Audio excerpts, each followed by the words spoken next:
Selamat pagi Mbak Ira. Selamat pagi Pak Mol. Gimana kabarnya hari ini? Alhamdulillah baik. Ya, ini Mbak Ira sesuai Nggih. dengan janjian kemarin kita mau wawancara hari ini. Nggih. Mohon maaf sebelumnya saya mengganggu waktu Mbak Ira untuk Oke. wawancara. Nggih. Boleh ya Mbak? Iya. Baik, langsung saja. Yang pertama Mbak Ira guru kelas 5 ya? Nggih, guru kelas 5. Baik. Ini terkait dengan pembelajaran di kelas 5, saya mau bertanya. Selama ini yang pertama Mbak Ira untuk fasilitas yang tersedia di kelas apa Mbak untuk pembelajaran? Nah, untuk pembelajaran ada LCD, biasanya menggunakan LCD. LCD-nya sudah terpasang Sudah, di sana sudah. Oh, berarti permanen ya? Iya, ada LCD dan ada layarnya sudah. Jadi kalau misalnya mau menggunakan media seperti video atau gambar itu mempermudah dalam proses pembelajarannya itu menggunakan LCD. Jadi sangat mendukung ya Mbak? Iya, Misalkan mendukung. ada pembelajaran berbasis elektronik. Iya, Nah, sudah ini mendukung. selama ini bagaimana Mbak? Mbak Ella dalam memanfaatkan media dalam proses pembelajaran. Media apa yang mungkin sudah digunakan?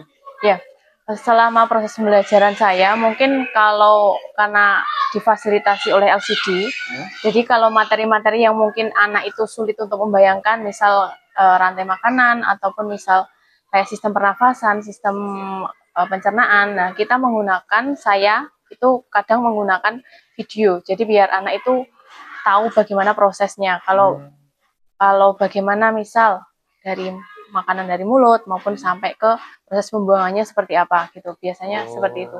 Atau mungkin juga bisa menggunakan gambar kemudian dipotong-potong, kemudian misal sistem pernapasan misal dari mulut dari hidung kemudian dipotong, kemudian menuju kerongkongan dan sebagainya sampai ke paru-paru. Jadi ada medianya untuk anak membayangkan bagaimana proses pembelajarannya. Jadi medianya itu berupa apa, gambar apa iya, yang dipotong-potong itu berarti gambar.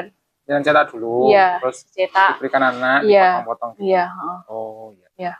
Harus batas. Kemudian seberapa sering Mbak selama di sini dalam menggunakan media pembelajaran yang ketika mengajar? Jadi saya dalam penggunaan media pembelajaran juga memperhatikan dari materinya. Jadi misal materinya materi yang sulit untuk dibayangkan anak-anak atau tidak. Jadi misal materinya mungkin anak membayangkan ataupun anak menangkap itu rada sulit, jadi kita tambahi media pembelajaran agar anak mudah memahami materinya itu. Jadi pakai medianya dalam hal itu.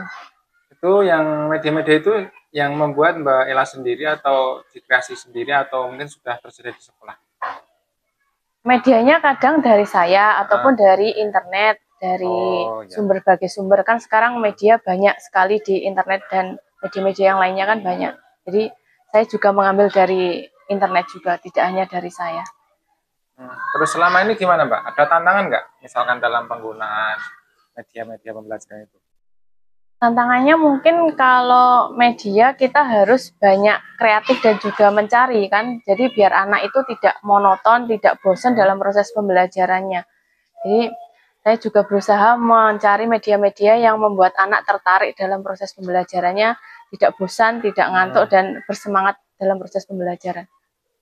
Oke, baik Mbak. Kemudian ini Mbak, menurut Mbak Ella, perlukah diadakan pengembangan media yang sesuai dengan karakteristik siswa? Misalkan, kan sekarang ini kan kalau saya amati di tempat saya itu sukanya main HP ya Mbak? Iya, betul. Nah itu menurut jenengan gimana? Misalkan ada media yang bisa dipakai untuk anak-anak memakai smartphone begitu. Iya. Saya kira perlu sih Pak, karena anak itu mesti kalau pulang sekolah ataupun di rumah pasti kan kebanyakan main HP. Nah kalau mungkin ada media pembelajaran yang menggunakan smartphone, nah berarti kan bisa diakses di anak di rumah maupun di mana saja tempat anak. Jadi kalau ada media seperti itu mungkin bisa membuat anak lebih paham materi ini, misal bisa diakses di mana saja medianya itu. Oke, kemudian menurut Mbak Ella yang perlu dikembangkan untuk materi yang saat ini apa Mbak? Materi sekarang, kalau materi ini mungkin anak masih sulit dalam proses materi itu sistem pernafasan, sistem pencernaan. Itu anak membayangkannya masih kurang bisa membayangkan bagaimana proses dari dua materi itu. Kalau rantai makanan gimana Mbak? Perlu dikembangkan tidak? Perlu dikembangkan juga. Kalau rantai makanan kan malah bersinggungan langsung dengan anak-anak kan di sekitar anak-anak dari apa itu ekosistemnya kan di sekitar anak-anak, misal di kebun, di sawah. Nah, itu kan malah lebih dekat lagi dengan anak-anak. Berarti kan ya perlu dikembangkan lagi media untuk materi itu rantai makanannya itu. Oke Mbak, baik, terima kasih Mbak Ella hari ini sudah memberikan kesempatan waktu saya untuk bisa konsultasi, bisa wawancara dengan Mbak Ella. Senang sekali bisa bertemu dengan Mbak Ella. Sama-sama, Mbak. Terima kasih ya Mbak Ella. Sama-sama.